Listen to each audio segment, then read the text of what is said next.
Respond to a situation. For this question type, you will listen to and read a spoken situation. You will then provide a spoken response. First, listen to and read the situation. You have an essay due tomorrow, but you've been feeling sick for the past 2 weeks. You went to the clinic and got a doctor's note. You feel better, but have to ask your professor for an extension over the weekend. You go to your professor's office. What do you say to him? Once the audio finishes, you have 10 seconds to prepare your answer.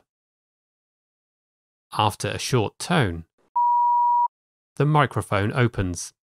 You have 40 seconds to speak your answer into the microphone. Try to respond to the situation as completely as you can. Hi, Professor. Sorry to bother you.